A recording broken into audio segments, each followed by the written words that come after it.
Tim Quast, CEO of Market Structure Eggs. Tim, good morning. How was your weekend?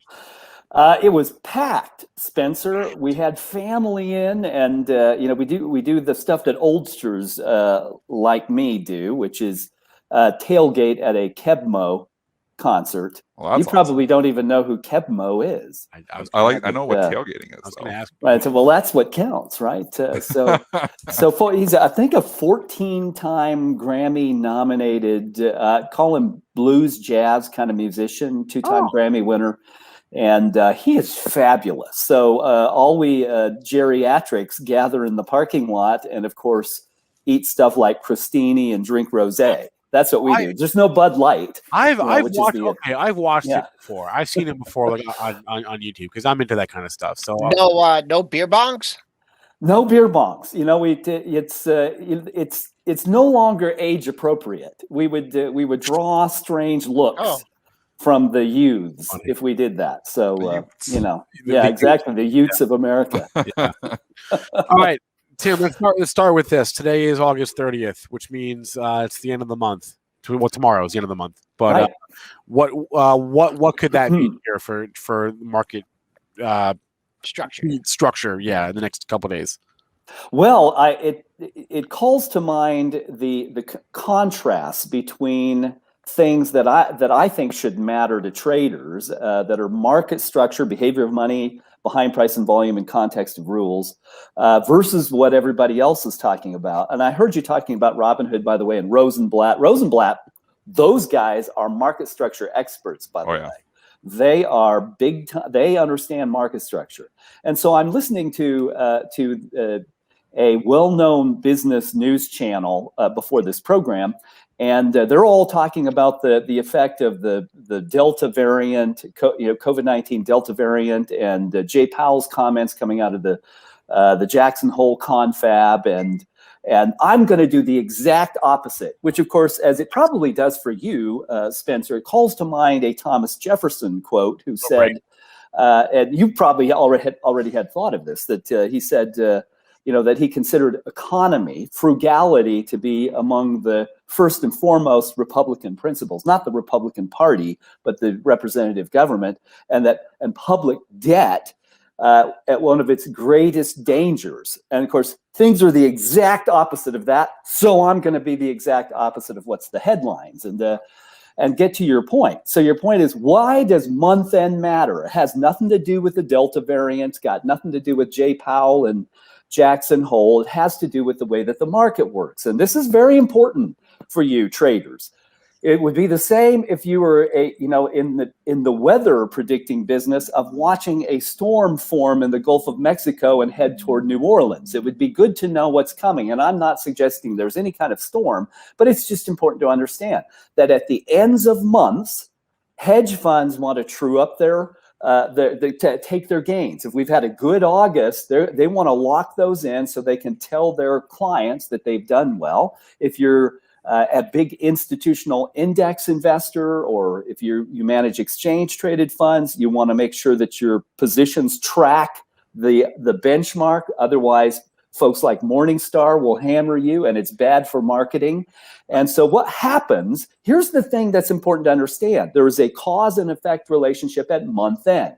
And the reason that it occurs at month end, in addition to that, is there are these options and futures contracts that expire tomorrow. It happens at the last trading day of every month. Right. So you're a big institution. You can hand this baton of having to deal with that off to, say, Goldman Sachs. Goldman Sachs will serve as your prime broker. One of the things that a prime broker will do is take the selling that you want to do and carry it over the goal line. So it doesn't hit till a couple of days later. Goldman Sachs will take the other side, offset its risk with options and futures that expire monthly. They'll look around to say, well, what can I do with this liquidity?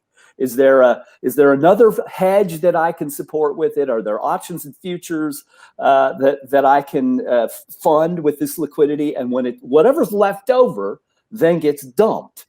And that's what then people, then all the commentators, all the talking heads say, oh, it's the Delta variant or this thing or that thing. No, it's the basic mechanics of the marketplace, and it repeats over and over and over. And it's very important to know. So what we like to know, looking at this, is what is the supply-demand equation in the market? What does it look like in healthcare? What's it look like in communication services? I want to know all of that stuff going into month end, so we have an idea of which side to be on. Should we fear it or see it as opportunity? That, to me, is what counts.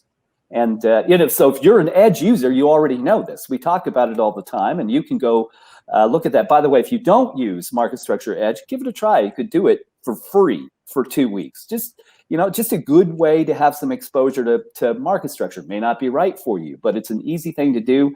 And I bloviate every day, every day of the trading week about these things so that you have some idea of what's coming. So that's the tee up, Spencer. That's what we're talking about at this transition. So how do you play it then? Well, so here, I'm going to share my screen because I'll just show you. This to me is what the data look like. So bear with me here for just one moment. Let me get my own face out of the way. I've got a face for radio. Here's the Benzinga pre-market prep August 30 portfolio, by the way. I want to look at a couple of things if we have time. But here's what I do. I'm going to look at broad market sentiment on a 10-point scale. Above 5 tends to be more demand than supply, and the market has averaged over the last, you go back to 2012. From January 2012 to present, that's how long we've been tracking these data in the same way. We had some data before that, but to say apples to apples, we have tracked it that long, and the market has averaged 5.4 on a 10-point scale. That is a growth at a reasonable price market. And right now it's at 4.6. So it's below that nexus of supply and demand. And that doesn't necessarily mean bad things for the market, but it does suggest if there's some bumps, if we run into a door frame of August, exiting August, that will be the reason. It's it's predictive. So this peak here drove a very nice gain. Now we have this swale that has not manifested. I'm not saying it will, but I think that there's some risk of that.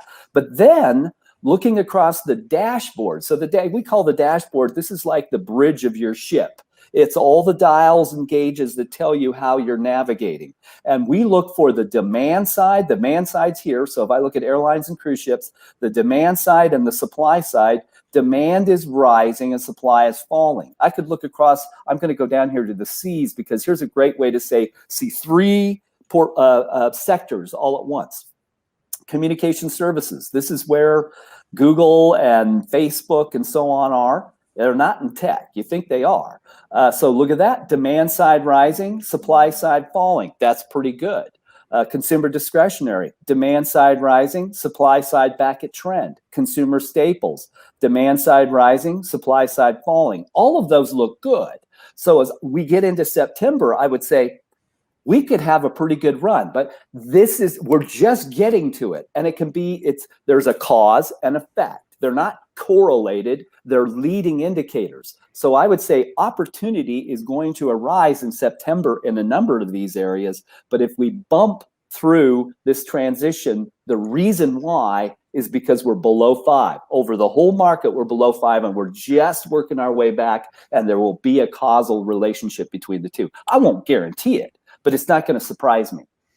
All right, Tim, I got to ask you about support.com here, if you can pull that up. Can you tell us what is going on from a market structure standpoint in SPRT right now? I wish I could. It's one of those weird situations where you have a SPAC deal that is unfolding here for support.com. And so because we're heavily tied to GICS data, general industry classification system that we buy from the S&P Global, we don't have that data right now. And so we will, I think by tomorrow, we will have that data. But to put this, and you guys are probably, all of you traders, you're probably ahead of me.